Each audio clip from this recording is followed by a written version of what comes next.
Good afternoon, everybody. Bon après-midi, tout le monde. So, thank you for coming here to exchange with the health sector. It's almost 5 months that we didn't did so. We used to do that every quarter. So, it's just a continuation. Il n'y a rien de nouveau.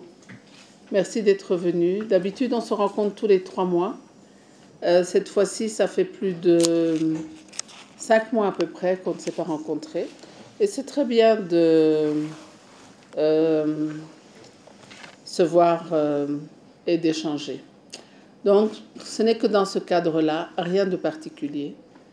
Et comme vous êtes le relais entre nous et la population, d'ailleurs, je dois vous remercier pour beaucoup d'entre vous. Vous nous avez alertés dans beaucoup de situations où nous avons pu apporter un changement rapide. C'est bien. Je dois aussi vous féliciter sur beaucoup de reportages qui étaient bien plus accurés qu'avant. Félicitations. C'est comme ça que c'est une contribution dans des médias, dans l'amélioration de la santé de la population, de transmettre l'information dans les deux sens. So, my only comment, I just want to congratulate the majority of you because you have really improved in reporting accurate issues that help us to improve the quality care we give to the people. And this is the way the communication and information should flow. From us to the people, from the people to us, and you are a very, very good channel. Nothing more. For RP. My question concerns, in general, Mutuelle de Santé. I would just want to know the current status of Mutuelle de Santé and how far have you reached in paying those hospitals? And some people were claiming that not paying hospitals for Mutuelle de Santé affected their services. There are people around in the villages who were complaining. So what's your reaction about that? And when do you expect to finish paying those hospitals? Thank you for the question. It's a question that is in the heart of the health insurance system. So, as you know, only 76% of the people have contributed to Mutuelle de Santé. 76, huh? Correct. So, if we add the other health insurance, we have around 82% of Rwandan who are insured. If we add Rama, MMI, and all the others, even the private. What is not a bad number? Because I think we're the country where voluntary subscription to a health insurance is one of the highest. But because of those 14% who didn't contribute, we have missed around 7 billion, roughly. 7 billion collection. And you know that Mutuelle de Santé is based on solidarity system. I pay in advance. In case I'm sick, is the collective collection of money that take care of me. It's not my 3,000 that take care of me. Or it's not my 7,000. Or it's not the 2,000 the government pay for somebody who is indigent. So because of this 7 billion that we didn't get, we have a problem to finish the payment. So we need to make the population understand that those who are not paying their mutuelle are the source of the problem. Are we together? Yeah. So, and to solve this problem in a sustainable way, we need to reconvince the population to contribute, as the law says.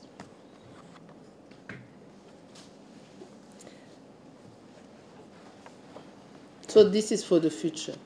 For this time, there was I think we sent last month around 1.5 billion to all hospitals to help them to finish the year. And we are waiting now the report of this year, because we will not have it before mid-August or end of mid-July or end of July. The situation of 2014-15. But what is sure that RSSB will take Mutuelle de Santé without arrears. Okay. I'm Simon Kamuzinzi, working for Vitali today. My concern is about that problem. I don't know if the issue continues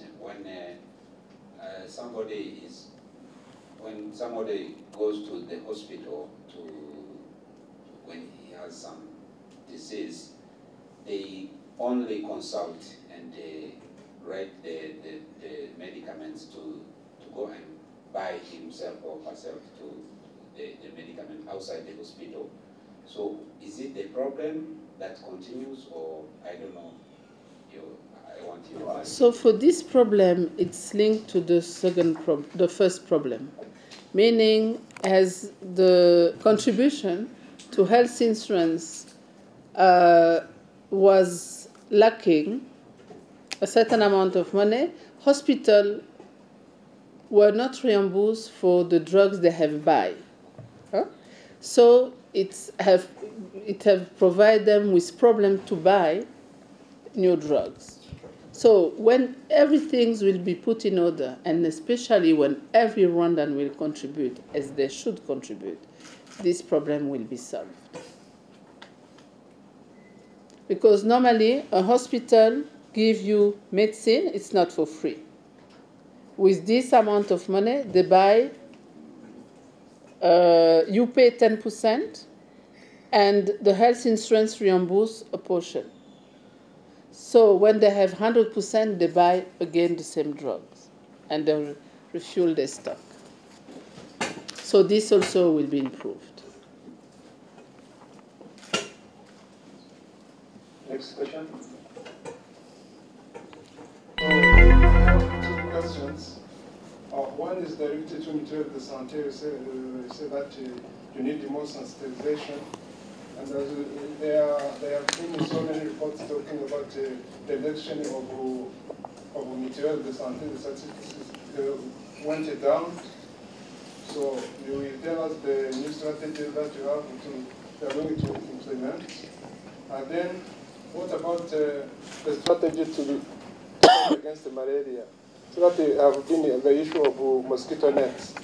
Do you have the new way of fighting against it?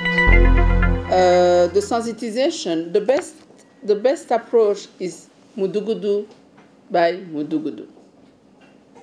And make the people in the village responsible for each other.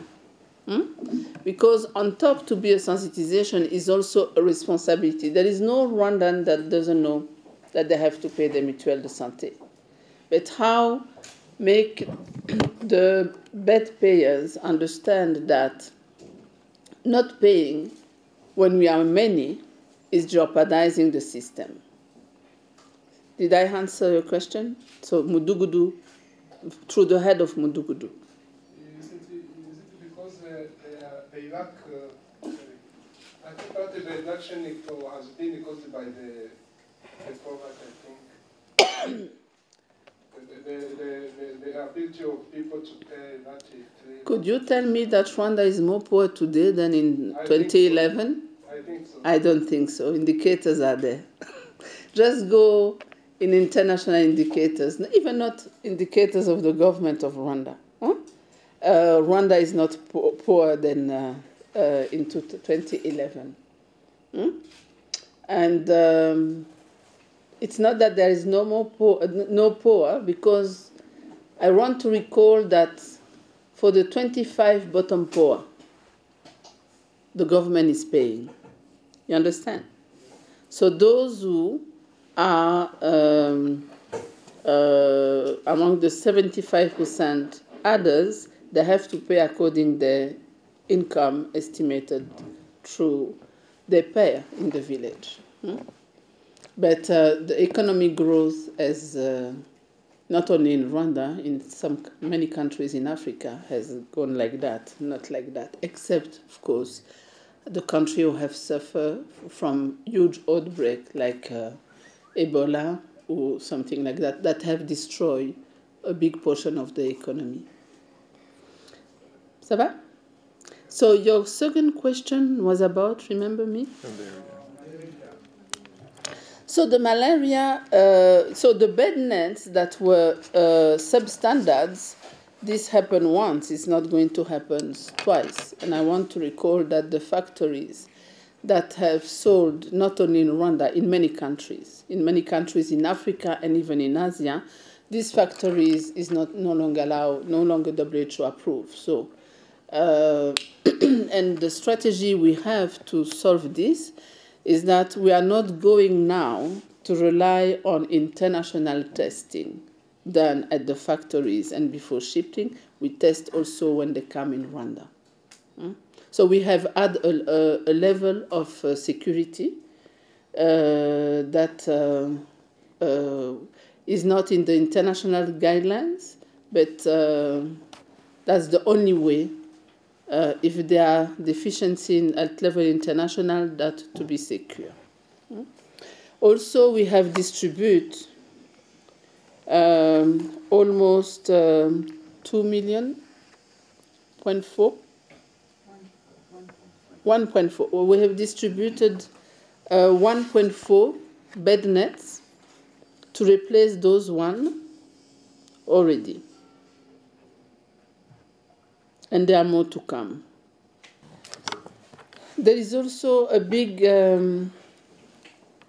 program on, for mosquitoes to reproduce themselves, they need water, stagnant water.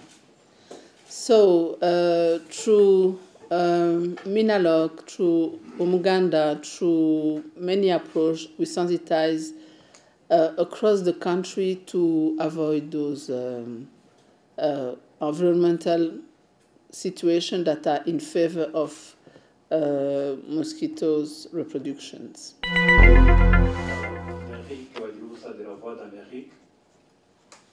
Revenons un peu sur les problèmes de la malaria. Depuis la fin de l'année passée, nous avons reporté à propos de la maladie de malaria. Partout, on nous disait que le nombre s'est multiplié par 2, non, à peu près par 3, depuis le mois de décembre jusqu'au janvier. Nous avons besoin de savoir l'état actuel de la maladie de la malaria jusqu'à maintenant. Et puis, la fois passée, vous avez parlé aux membres du Parlement que si c'est nécessaire, vous avez rédigé un procès entre l'acheteur, l'administrateur et les vendeurs de faux moustiquaires. Nous avons besoin de certaines clarifications à propos de ces procès, s'il y en a ou s'il y aura. L'autre question, nous avons suivi un cas à l'hôpital de Kalombe. Il y a une femme qui a été opérée lors de l'accouchement dans la fin de 2010. Il a été opéré par la césarienne. Il a dormi, il est dans le coma jusqu'à maintenant. Si vous observez cette dame, si vous la connaissez, bien sûr, il y a l'espoir qu'il guérira.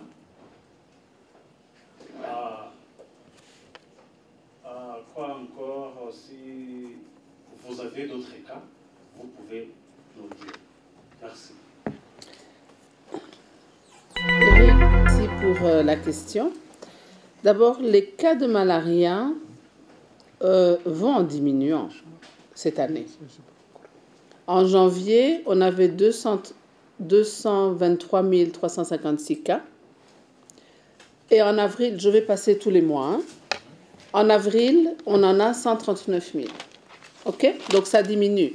Mais je vous dis aussi qu'on a distribué 1 400 000 nouveaux mousquetaires. Donc là explique l'autre. L'autre chose qui est explicable pour cette situation, c'est les activités qu'on a sur l'environnement.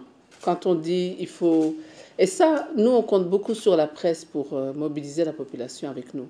Hein? Dire quand on a des bouteilles qui sont ouvertes avec un peu d'eau, ils rentrent, ils pondent et puis... Vous comprenez?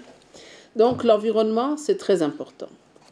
Donc ça, c'est le point pour la malaria. Hein? La deuxième chose, le procès, les tractations sont en cours sous le leadership du Minijust. Vous savez, chaque ministère a sa fonction dans le gouvernement. Donc quand on va, on suit les conseils du Minijust et c'est en cours. Mais ce n'est pas un procès. Ça commence toujours, selon les contrats, par une discussion avec les deux parties. Donc on n'est pas encore au procès du tout. Mais ça suit ce qui est écrit dans les contrats. Pour la troisième question, la dame, là, je ne sais pas. Si je pense qu'il faut mieux peut-être contacter la famille si vous connaissez la dame. Comment? Oui, je ne sais.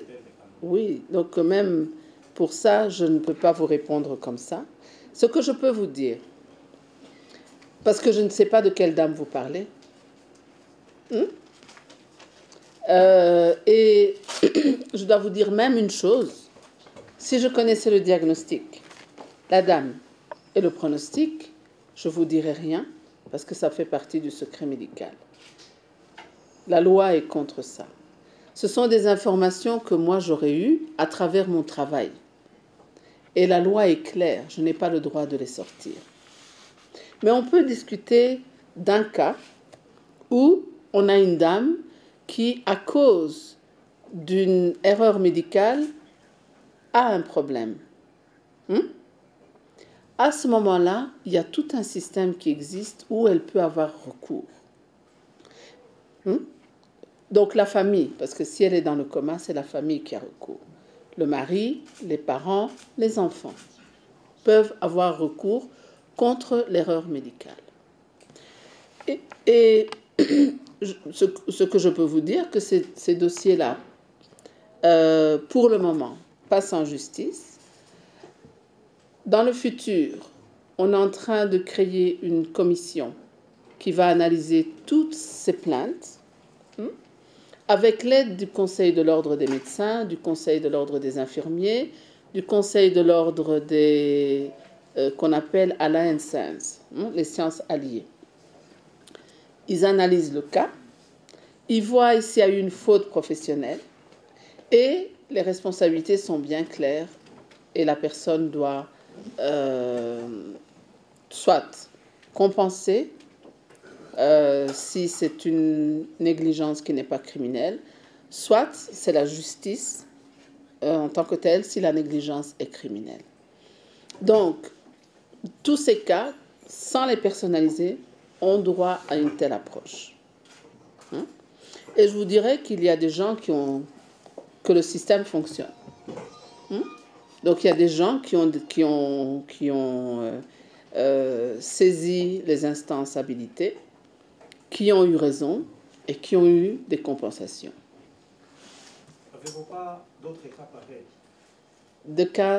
Comment des cas pareils? Moi, je vous dis, je ne sais pas exactement de quelle dame vous parlez, donc je ne vais pas m'associer. Mais on a des cas où il y a eu des mauvaises pratiques, ou de la négligence, ou des incidents. Parfois, ce n'est pas de la négligence. Je prends un médicament qui n'a pas été bien fait, je le donne, c'est normal, et la personne a des mauvais effets. C'est des choses qui arrivent. Dans des cas pareils, d'une façon générale, la personne qui est victime ou sa famille a un recours avec, si c'est criminel, c'est la justice qui va. Si c'est une négligence qui n'est pas criminelle ou un accident, ce sont les assurances qui remboursent. Donc des cas comme ça, il y en a. Mais de pareil à cette dame-là, je ne sais pas.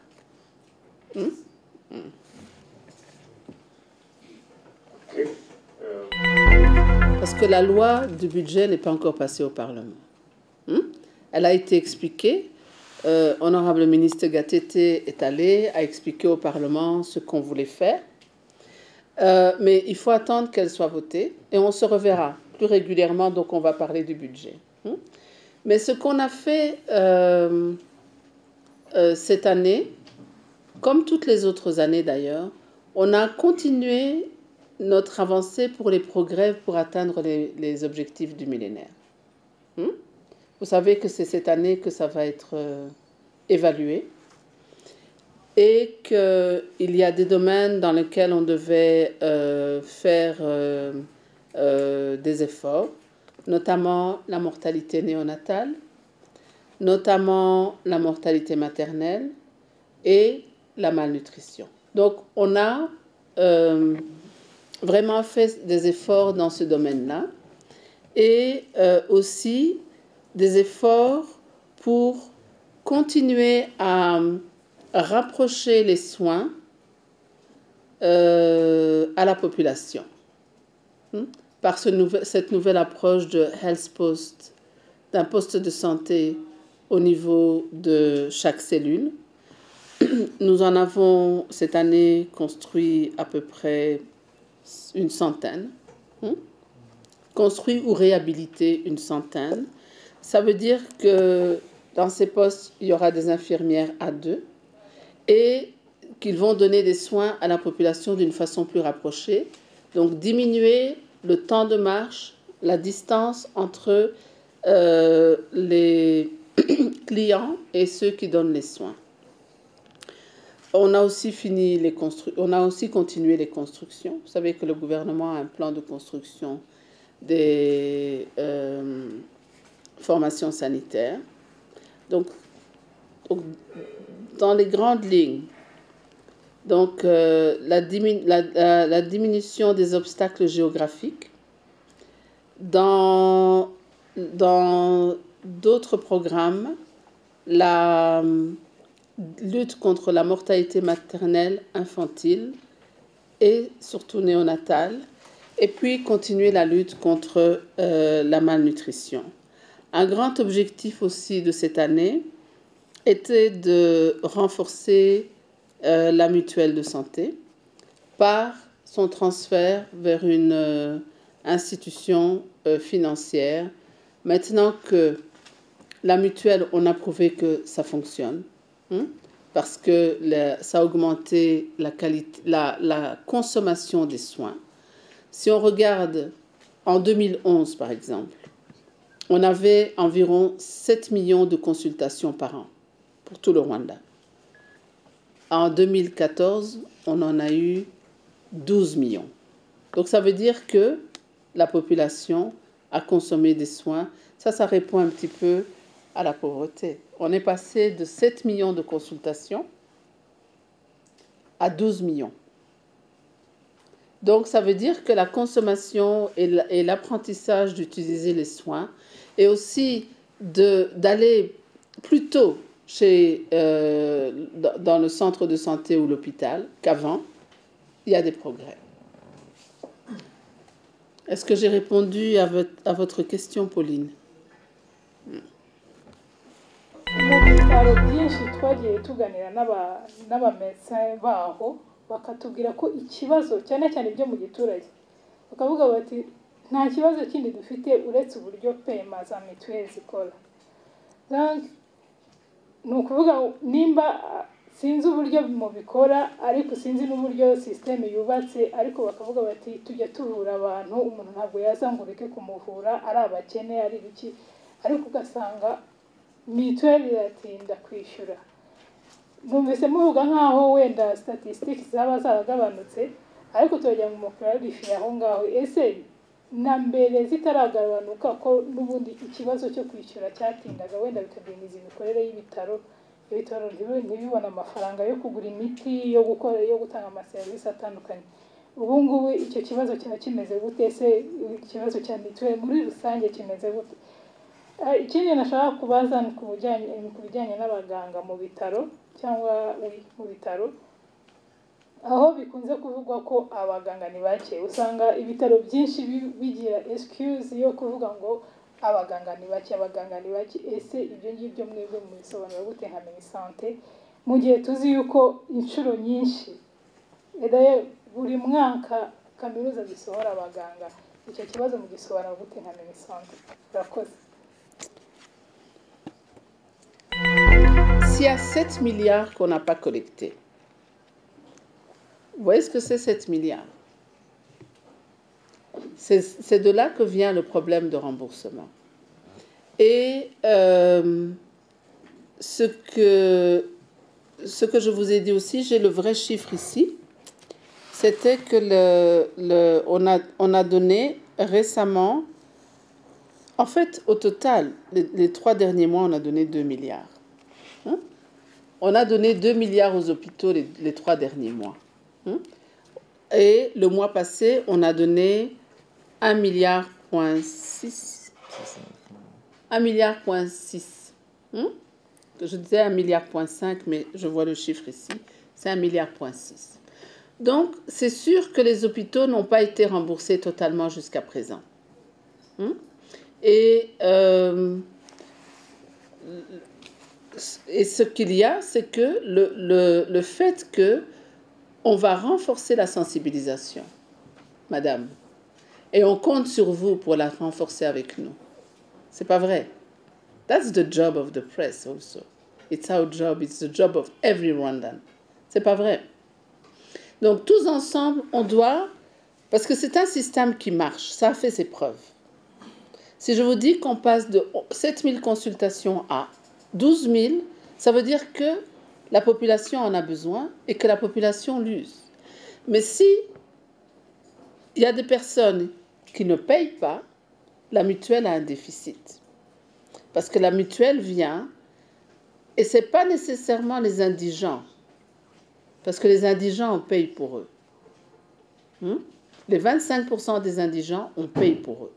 Donc, c'est les gens qui pourraient payer et qui choisissent de faire autre chose. Donc, on doit sensibiliser et responsabiliser. Donc, c'est là où on doit arriver. J'ai répondu à votre question?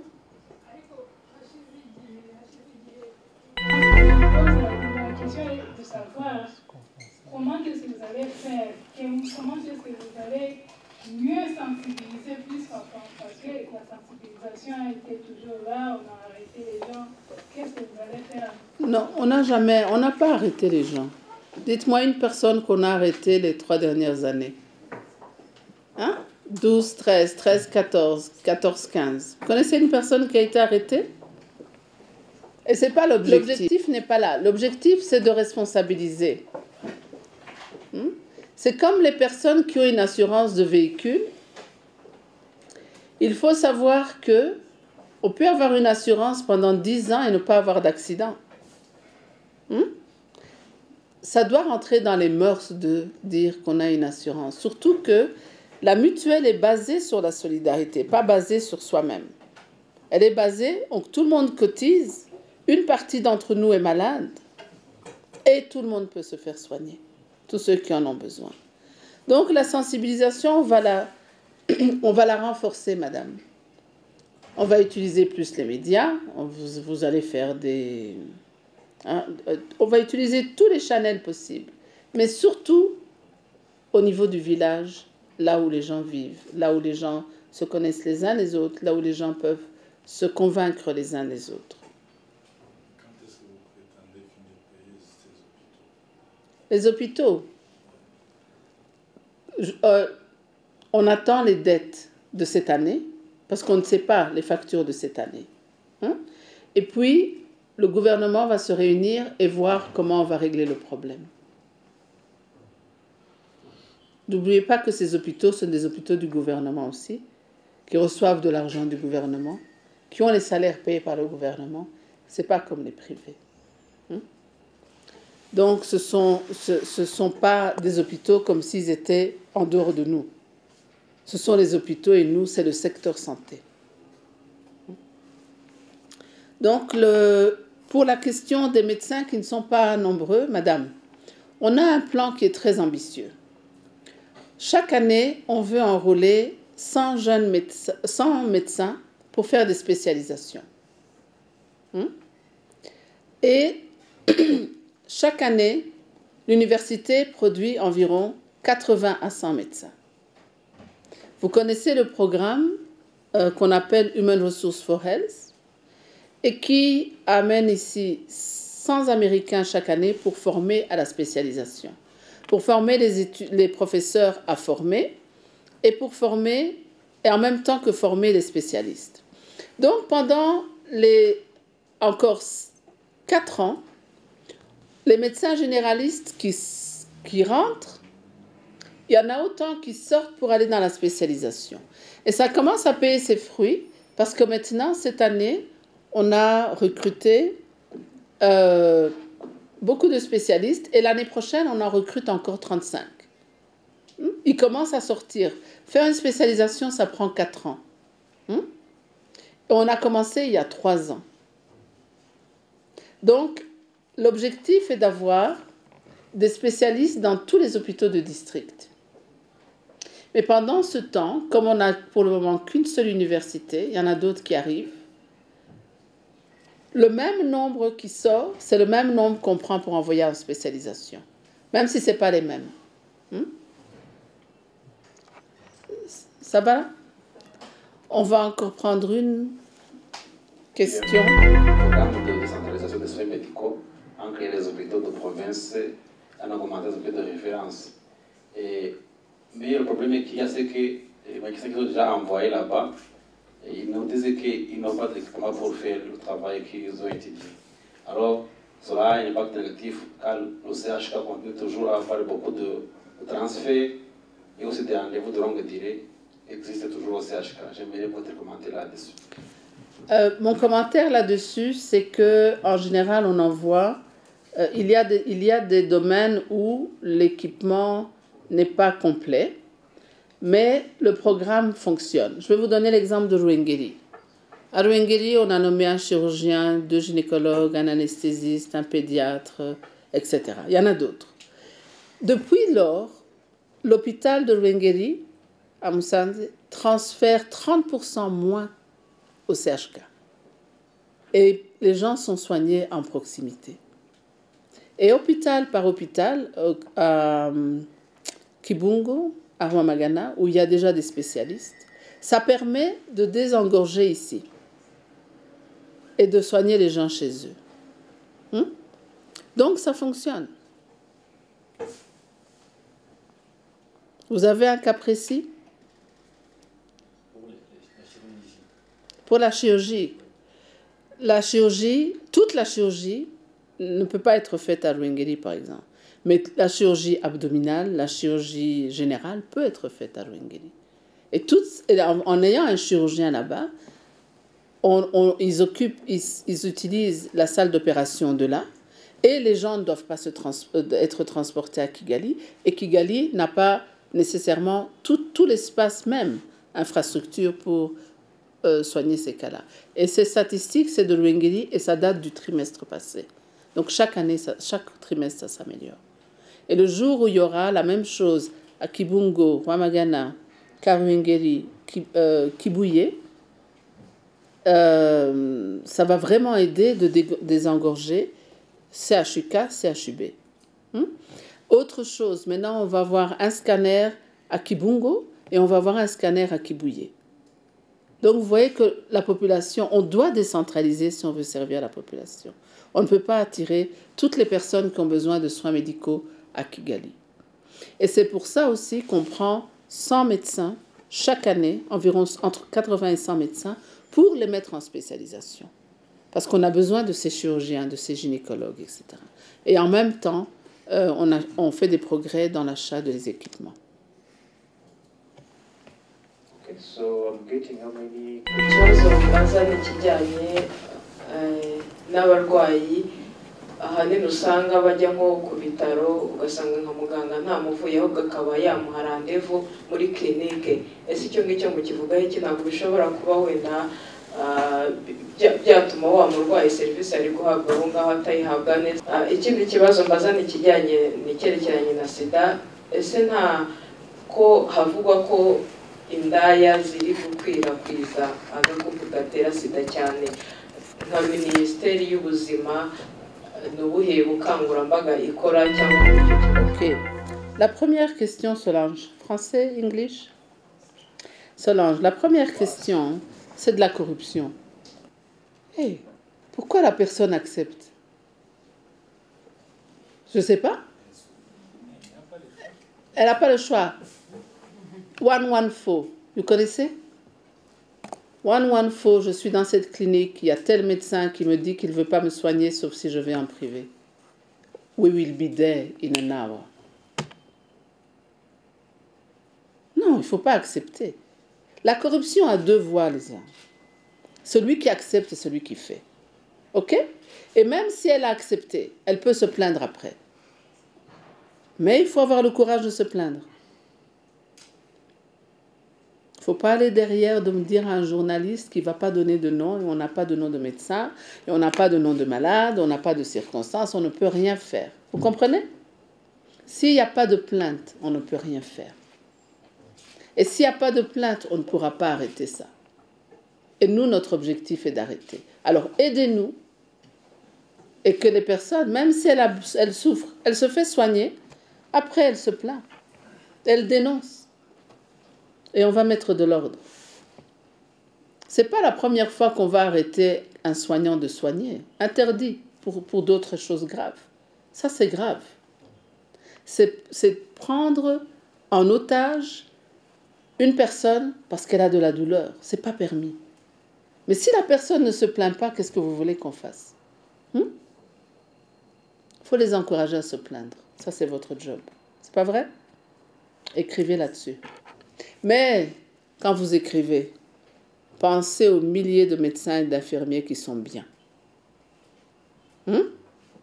Pensez à ces milliers-là qui ne dorment pas la nuit pour que vous restiez en bonne santé.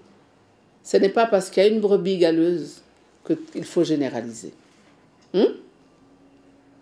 C'est pas vrai? C'est pas parce qu'il y a un mauvais journaliste que vous êtes tous mauvais. C'est pas vrai? Pour nous, c'est pareil. De HIV, il n'y a que la protection. HIV, c'est une maladie qu'on peut attraper de plusieurs façons. La façon la plus fréquente, c'est lors des rapports sexuels. Il y a plusieurs protections. D'abord, ABCD, l'abstinence. Si on ne peut pas, on est fidèle. Si on ne peut pas, on utilise le condom. Non? Donc, ce qu'on peut dire, c'est de ne pas prendre de risques. Et on est toujours deux aussi.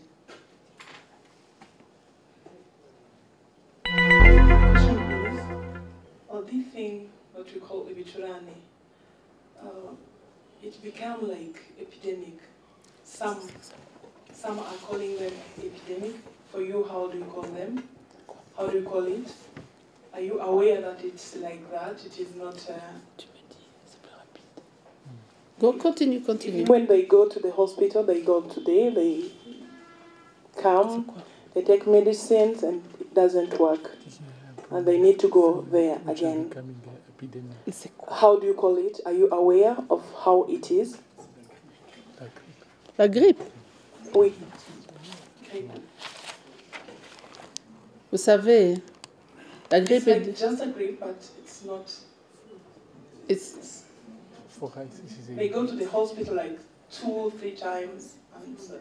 Je voudrais vous rappeler que le grand problème des maladies virales. Oh, sorry, English. I would like to remind you that flu is due to a virus. And there is no treatment for virus. You know, even HIV, it reduces the level of virus, but don't cure you. You know that? flu is also a virus. And I think if we look at the world, across the world, there are some flu that are really dangerous because they are killing. H1N1. Or, remember those epidemics. Those epidemics were killing. So then we take measure, isolation, etc. This is an epidemic that is dangerous. The other flu, I think in a lifetime, as there are almost thousands and thousands of virus-provoking flu, you can have all of them.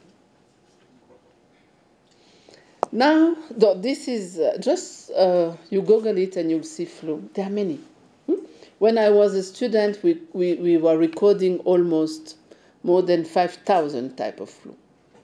But not the dangerous one. The ordinary flu you get during the winter in Europe, etc. So now you can have one. You have one, I have one, he has one. So I give you mine, he give you his, and etc. We can have 3 types of flu within a month and a half. So do you have control on it? The virus. Especially this one for I think the control is hygiene. Meaning, first of all, don't touch your nose. We should be a society who stop giving hands, isn't it? We should do like the very polite people who are just saying, greeting each other like that. Huh? So don't touch your nose. When you have done it, wash your hands. Because I want to tell you, I have a flu. I do like this. Touch my nose, do like this. The next one who come like this may get it. Because he do the same. You understand? So this is a very good topic for journalists. How to prevent flu by good hygiene practice. Wash your hands. And also, when you have flu, avoid to go in crowd. Because you can be in the market, somebody cough, you get it. So it's coming from human to human, and the only way to break it is hygiene practice. When it's a dangerous flu, like H1N1, etc., the only way to break it, because there we have to break because it's dangerous for the life of people. Everybody that has been infected, remember, we take the person, we isolate the person. We take all the people in contact, we isolate them to break the chain. Because there is a duty, there is life in danger. But if not, just go do good papers on hygiene practice. Thank you, madam. I have another question. Thank you. I would like to know, is there any plan or anything you're doing about controlling the drug that we are importing? If we take an example of this supernet that we imported, and this drug that they used in Nyirikwaya Hospital, anesthesia drugs, and they give a very big bad impact.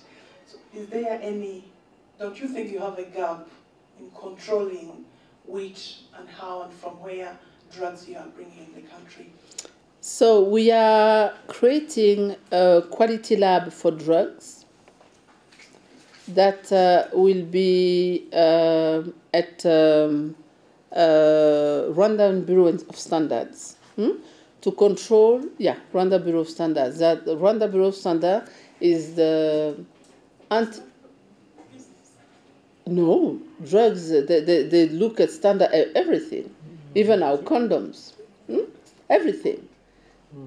The standards, that means if the drugs have to have this quantity, etc., and quality, etc., form, they look at the standards and they are going to analyze it on regular basis. So this is a new tool that the Republic of Rwanda provide for such a problem. When is it going to start? It's going to start when next fiscal year. next fiscal year. So are we safe about what we have already? For the time being, we are doing the control ourselves. And this lab has equipment that we don't have now, so we will be more safer. But I want to recall that it depends.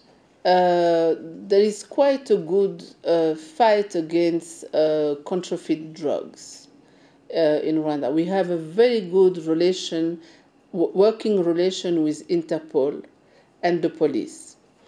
Also, Rwanda doesn't allow drugs that doesn't pass to the licensing process. And when we visit or inspect a pharmacy and we found drugs that has not been imported with the licensing process, we close it. Now, another thing that is going to happen next fiscal year, it is the new inspectorate board called RICA. RICA is going to start next fiscal year. We're almost there. And there is also a Director General for Inspection in the health sector.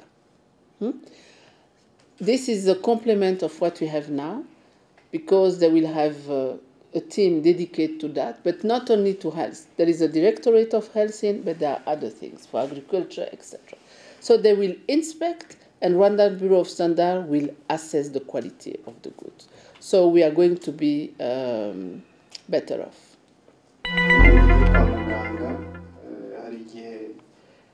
usanga hari abantu barwaye kanseri ndetse ari nabo umuntu abazi mu minsi ishize byigeze kuvuga yuko kanseri yaba yarabaye nk'icyorezo mu bana si mu Rwanda ariko nyango n'ikibazo kigenda gikura ku isi.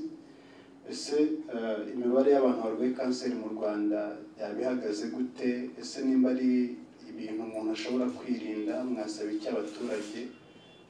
Ikindi wenda ni clarification ku bijyanye na mutuelle de santé.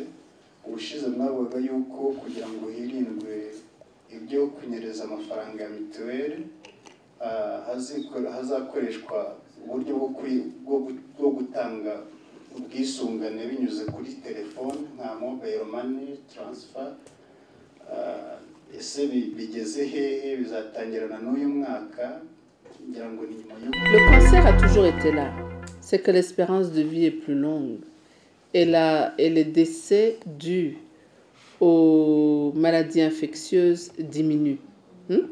Vous comprenez? On vit maintenant, on a augmenté de plus de 20 ans notre espérance de vie. Donc, on pourra vous donner des statistiques si vous voulez. Donc, on est en train de mieux contrôler les maladies infectieuses, de vivre plus longtemps. Donc, les maladies chroniques, les maladies non transmissibles, dont le cancer, occupent une plus grande partie de notre morbidité. Donc, c'est de là que ça vient. Autre chose, certains cancers on peut les prévenir. Et il y a des bonnes campagnes qui sont faites pour ça. Et si vous pouviez vous faire l'écho de ces campagnes, ce serait très bien. Parce que certains dépendent de ce qu'on mange, certains dépendent de la façon... Donc il y a les moyens de prévenir certains cancers. Il y a aussi, je le rappelle, chaque année, les femmes de plus de 35 ans et les hommes de plus de 40 ans ont droit à un check-up. Très peu le font. Où on peut, pour les hommes de 40 ans et les femmes de 35 ans, on vous fait un examen. Et s'il y a des signes, on fait des examens complémentaires. Ça existe depuis 2 ans. Très peu de gens l'emploient. Donc, il y a moyen de prévenir, il y a moyen de diagnostiquer tôt. Et c'est la solution. Entre-temps, nous aussi, on mobilise pour pouvoir soigner. Mais le plus important, c'est de diagnostiquer tôt. Parce que quand c'est déjà généralisé, c'est compliqué. L'autre question, c'est sur les mobile money. Les comptes en banque seront à RSSB. Et vous savez qu'on peut envoyer de l'argent sur n'importe quel compte. Donc, ça sera dans cet esprit-là. Et RSSB est en train de finaliser l'outil. Et l'objectif est d'éviter que l'argent liquide passe de main en main, parce que parfois c'est trop tentant. Donc c'est pour rationaliser. Donc ça sera fait. Je crois qu'on prend la dernière question parce que je dois aller. u Rwanda yagiye ishyira ingufu mu kurwanya malariya ariko muri iyi minsi hano mu mujyi wa Kigali umuntu ararwara malariya akazenguruka ashaka imiti ivura malariya mu gihe yandikiwe na muganga, urugero nka Coartem, ugasanga abakora muri ziriya farumasi barakubwira ngo ntayihari, muri depo nta gisigayemo. Nagira ngo mbabaze niba ari ukuri cyangwa se ni ikihe kibazo, nihe mpamvu baba bavuga gutyo. Ikibazo cya kabiri, ndakibaza ko leta y'u Rwanda yagiye ishyira ingufu mu kurwanya cyangwa se guhashya abasangirira ku miheha, ariko muri iyi minsi mu cyaro no mu mujyi wa Kigali hamwe na hamwe urasanga basangirira ku miheha, aho badasangirira ku miheha babihinduye gusangirira ku icupa. Abadasangiriye ku miheha ugasanga baranywesha icupa rimwe. Ese nyakubahwa minisitiri, byaba biri guterwa n'iyo mpamvu? Ikindi kibazo ni ikijyanye n'uburyo bwo kwirinda sida, bumwe muri bwo bujyanye no gukoresha agakingirizo. Muri iyi minsi iyo utembereye ku tubari, mu mahoteli n'ahandi hantu hahurira abantu benshi, uri gusanga prudence ntazihari. Wababaza bakakubwira ko bataziheruka. Ese nyakubahwa minisitiri, ibyo byaba birimo guterwa n'iki? Murakoze. In English, no problem. So hotel for condom, they are private entities. So we sensibilize, we do sensitization, but if they don't want to invest in that, we can just continue to do sensitization. Help us to do that in your paper. For why we should not share what we drink, even when you drink to not only to everything, is because if I have a flu, you get it. That's one. If you have tuberculosis, you get it. That's two. If you have gastroenteritis, you get it. That's three. So I can continue the number of diseases that we can transfer to, we can give to another human being, a child or an adult, are so many that this should not be allowed. By simple, it's the hygiene practice I'm talking about. This is a major one. And the other question about malaria, people with a test positive, but Coartem is available in our public health facilities. Thank you, Minister. So maybe what is very important, the Minister of Health is subsidizing anti-malaria drugs for the public and faith-based health facilities. And on top of that, people who have RAMA, MMI, RSSB, or MMI are also getting drugs with pharmacy which are working with, and they are getting also drugs from the public. Non subsidié, c'est 15 000. From the Minister of Health. So in terms of private pharmacies, we don't subsidize drugs from private pharmacies. Private pharmacies, they buy drugs and they sell at a price. You understand? So that's true because malaria is a major public. We never want somebody not to be treated because they don't have the means. You understand? Because malaria kills. So if you are sick, you need to have access. So the government paid or mobilized for that drugs to be 300 in our public facilities. But if you go in private, it's more than 5,000. You understand? So the people are going, and that's true, it's not a good market, but it's a good deal for life. So they stopped to introduce it, it's okay, but we have them in our public facilities. Now, if somebody wants to pay 5,000, that means they have the capacity to call before the pharmacy. Do you have it? You understand? Because it's 300 in a public facility. So that's the imbalance to make it not really available in a private. Because very few people go and buy it. And we will continue because people need it. You understand? So it's not because we are against the private. It's just because we want to be sure that every Rwandan who needs it get access. So I have to. Thank you, Honorable Minister.